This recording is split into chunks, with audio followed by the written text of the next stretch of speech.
সংবাদের শুরুতে দেখে নেব আজকের শিরোনাম। ন্যাক্কারজনক, 7টি কুকুরছানাকে পিটিয়ে খুন, চাঞ্চল্য বিষ্ণুপুরে। মাঠ থেকে মিলল অজ্ঞাত পরিচয় তরুণীর রক্তাক্ত মৃতদেহ, চাঞ্চল্য মালদহে। মহারাষ্ট্রে হেনস্থার শিকার বিষ্ণুপুরের এক, উদ্ধারে দুধ পাঠালেন অভিষেক। দার্জিলিং সমতলে কোর কমিটি গঠন তৃণমূলের, গৌতম পাপিয়ার সঙ্গে সদস্য শঙ্কর মালাকারও। ভূমিধসে বন্ধ দার্জিলিং, কালিম্পংয়ের একাধিক রাস্তায় জাতীয় সড়কে বন্ধ যান চলাচল। 7টি কুকুরছানাকে পিটিয়ে খুনের অভিযোগ। ন্যাক্কারজনক ঘটনাটি ঘটেছে দক্ষিণ 24 পরগনার বিষ্ণুপুর থানার জয়রামপুর মোড় এলাকায়। স্থানীয় একটি ক্লাবে দোতলায় মা, কুকুর ও তার 7টি শাবককে রাখা হয়েছিল এক পশুপ্রেমী সংস্থার কর্মীর অনুরোধে। আজ শনিবার সকাল থেকেই সেখানে কুকুরছানাগুলিকে মৃত অবস্থায় উদ্ধার করা হলো।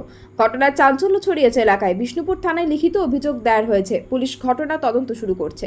জানা গিয়েছে, জয়রামপুর মোড় এলাকায় একটি কুকুর 7টি শাবকের জন্ম দেয়। শাবকগুলির বয়স মাত্র 1 মাস। কন্যানগর এলাকার বাসিন্দা পশুপ্রেমী গৃহবধূ পুষ্পিতা কর্মকার দাস স্বেচ্ছাসেবী প্রাণী কল্যাণ দল নামে একটি সংস্থার সঙ্গে যুক্ত। তিনি ওই সংগঠনের সদস্যরা ওই মা, কুকুর ও ছানাগুলির চিকিৎসা সেবা করছিলেন। বর্ষা থেকে রক্ষার জন্য স্থানীয় অগ্রগামী অ্যাথলেট ক্লাবের দোতলার বারান্দায় তাদের থাকার ব্যবস্থা করা হয়েছিল। ক্লাবের সভাপতি নিজেও সারমেয় প্রেমী, সেজন্য ক্লাবের তরফে কোনো আপত্তি তোলা হয়নি। আগামী 2 মাসের জন্য মা, কুকুর ও শাবকদের থানার আস্তানা হয়েছিল ওই দোতলা ক্লাবের একাংশের বাসিন্দাদের। শনিবার সকালে তাদের দেখভাল করতে গিয়ে দেখা যায় হাড়হিম করা ঘটনা। বারান্দায় একে একে পড়ে আছে শাবকদের মৃতদেহ। নৃশংসভাবে শাবকগুলিকে পিটিয়ে মারা হয়েছে বলে অভিযোগ। কয়েকটি শাবকের মাথা আঘাতে থেতলেও গিয়েছে বলে খবর। বারান্দার একাধিক জায়গায় চাপ চাপ রক্তের দাগ। মা কুকুরটিকেও পেটানো হয়েছে বলে অভিযোগ। ওই কুকুরটিও গুরুতর জখম বলে খবর। ঘটনা জানাজানি হতেই এলাকায় চাঞ্চল্য ছড়ায়। ওই পশুপ্রেমী স্বেচ্ছাসেবী সংস্থার লোকজন খবর পেয়ে ঘটনাস্থলে যান। ন্যাক্কারজনক ঘটনায় যারা যুক্ত তাদের শাস্তির দাবি তোলা হয়েছে। বিষ্ণুপুর থানায় অভিযোগ দায়ের করা হয়। পুলিশ কুকুরছানাগুলির মৃতদেহ উদ্ধার করে বিষ্ণুপুর 1 নম্বর ব্লকের বাসায় ময়না তদন্তের জন্য পাঠিয়েছে। আশেপাশের এলাকা সিসিটিভি খতিয়ে দেখছে পুলিশ। ঘটনার তীব্র নিন্দা করছেন স্থানীয়রা। যে বা যারাই কাজ করেছে তাদের কঠিন শাস্তির দাবি জানানো হয়েছে। মা কুকুরটিকে অন্যত্র সরিয়ে নিয়ে গিয়ে সেটি চিকিৎসা চলছে বলে খবর। মাঠ থেকে উদ্ধার এক অজ্ঞাত পরিচয় তরুণীর রক্তাক্ত মৃতদেহ। চাঞ্চল্যকর ঘটনাটি ঘটেছে মালদহের মোথাবাড়ি থানা এলাকায় গঙ্গাপ্রসাদ অঞ্চলে। ঘটনা জানাজানি হতে স্থানীয়দের মধ্যে আতঙ্ক ছড়িয়েছে। ওই তরুণীকে কি ধর্ষণের পর খুন করা হয়েছে সেই প্রশ্ন উঠছে। পুলিশ ঘটনা তদন্ত শুরু করেছে। পুলিশ ও স্থানীয় সূত্রে জানা গিয়েছে, গঙ্গাপ্রসাদ অঞ্চলের ঝাবিলপাড়া এবং যোদ্রমান পাড়ার মাঝামাঝি এলাকায় একটি বড় মাঠ আছে। এদিন এলাকায় সকলে স্থানীয়রা মাঠে গিয়েছিলেন। মাঠের প্রায় মাঝখানে কিছু পড়ে রয়েছে বুঝতে পেরে স্থানীয়রা সেখানে যান। আটকে ওঠেন সকলে। দেখা যায় মাঠের মধ্যে এক তরুণীর মৃতদেহ পড়ে আছে। খবর দেওয়া হয় মোথাবাড়ি থানায়। পুলিশ গিয়ে মাঠ থেকে মৃতদেহ উদ্ধার করে। মৃতদেহের মুখ ওড়না দিয়ে ঢাকা ছিল। মুখের অংশে রক্তের দাগ রয়েছে। ওই তরুণী স্থানীয় নয়। পুলিশের অনুমান ওই মহিলাকে কেউ বা কারা রাতে ওই মাঠে নিয়ে গিয়েছিল, সেখানেই তাকে খুন করা হতে পারে। অথবা অন্য কোথাও খুন করে মৃতদেহ ওই মাঠে রাতের অন্ধকারে ফেলে রেখে যেতে পারে দুষ্কৃতীরা। এমন আশঙ্কা উড়িয়ে দেওয়া হচ্ছে না। মৃতদেহ উদ্ধার করে ময়না তদন্তের জন্য পাঠিয়েছে পুলিশ।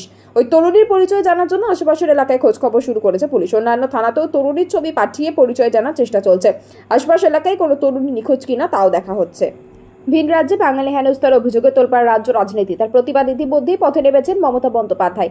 ভাষা আন্দোলনের সূচনা করছেন তিনি। এবার নির্যাতিত শ্রমিককে উদ্ধারে মহারাষ্ট্রে দুধ পাঠালেন ডায়মন্ড হারবারের তৃণমূল সাংসদ অভিষেক বন্দ্যোপাধ্যায়। যারা গিয়েছে, নির্যাতিত শ্রমিক বছর 26-এর বাবাই সর্দার বিষ্ণুপুরের জুলপিয়া গ্রামের বাসিন্দা। পরিবার সূত্রের খবর, বছর 2 আগে মুম্বাইতে কাজে গিয়েছিলেন। পরিযায়ী শ্রমিক হেনস্থার আবহে প্রায় সপ্তাহখানেক তার সঙ্গে পরিবারের লোকজন যোগাযোগ করতে পারছেন না। যুবকের পরিবার সূত্রে খবর, ওই যুবকের ভোটার কার্ড, আধার কার্ড সহ যাবতীয় পরিচয়পত্র বিষ্ণুপুরের। যুবকের কাছে সেসব খবর রয়েছে। স্বাভাবিকভাবে দুশ্চিন্তায় রয়েছেন তারা। বাবায়ের পরিবারের লোকজন বাধ্য হয়ে বিধায়ক দিলীপ মণ্ডল এবং সাংসদের দ্বারস্থ হন। হেনস্থার খবর পাওয়ার পরেই সাংসদ অভিষেক বন্দ্যোপাধ্যায় প্রতিনিধি দল পাঠানোর সিদ্ধান্ত নেয়। শনিবার সন্ধ্যায় দমদম বিমানবন্দর থেকে মহারাষ্ট্রের উদ্দেশ্যে রওনা দেন তারা। মোট 4 সদস্যের প্রতিনিধি দল রয়েছে। তারা হলেন অরূপ কুমার দাস, সচিন নস্কর, রাজীব গাজী, পলাশ কর্মকার। এই 4 জনই ডায়মন্ড হারবারের স্থানীয় নেতৃত্ব। ভিন রাজ্যে হেনস্থা পরিযায়ী শ্রমিকদের সব রকম সাহায্যের আশ্বাস দেন তারা। দার্জিলিং সমতলেও কোর কমিটিতে আস্থা তৃণমূলের। শনিবার এই মর্মে বিজ্ঞপ্তি জারি করে শাসক শিবির। এর আগে বীরভূম এবং কলকাতা উত্তরেও কোর কমিটি গঠন করে তৃণমূল। দার্জিলিংকে সাংগঠনিকভাবে দুভাগে ভাগ করে তৃণমূল। দার্জিলিং হিল ও দার্জিলিং সমতল। গত 16 মে রাজ্য জুড়ে সাংগঠনিক রদবদল করে তৃণমূল। সেই তালিকায় দার্জিলিং জেলা সমতলে শুধুমাত্র চেয়ারম্যানের নাম ঘোষণা করা হয়েছিল। জেলা সভাপতির নাম পরবর্তীতে ঘোষণা করার কথা ছিল। অবশেষে দার্জিলিং সমতলে কোর কমিটি তৈরি করা হলো। শনিবার দার্জিলিং সমতলে মোট 9 সদস্যের কোর কমিটি গঠন করা হয়েছে। ওই কমিটিতে গৌতম দেব, পাপিয়া ঘোষের সঙ্গে সদস্য তালিকায় রয়েছেন শঙ্কর মালাকারও। সম্প্রতি কংগ্রেস ছেড়ে তৃণমূলে যোগ দেন শঙ্কর মালাকার। আগে তাকে দলের রাজ্য সহ সভাপতির পদ দেয় তৃণমূল, এবার কোর কমিটিতেও রাখা হলো শঙ্করকে। এছাড়া কোর কমিটিতে রয়েছেন রঞ্জন সরকার, পাপিয়া ঘোষ, অরুণ ঘোষ, রোমা রেশমি এক্কা, জ্যোতি তির্কে, মোহাম্মদ আইনুল হক, শোভা সুব্বাও রয়েছেন। জেলা চেয়ারপারসন সঞ্জয় টিবেরিওয়াল। এদিন তমলুকও জেলা চেয়ারপারসন ঘোষণা করা হয়। অসিত বন্দ্যোপাধ্যায়কে এই পদ দেওয়া হয়েছে। এছাড়া তৃণমূলের রাজ্য কমিটির সাধারণ সম্পাদক হিসেবে সুজয় বন্দ্যোপাধ্যায়কে নির্বাচিত করা হয়েছে।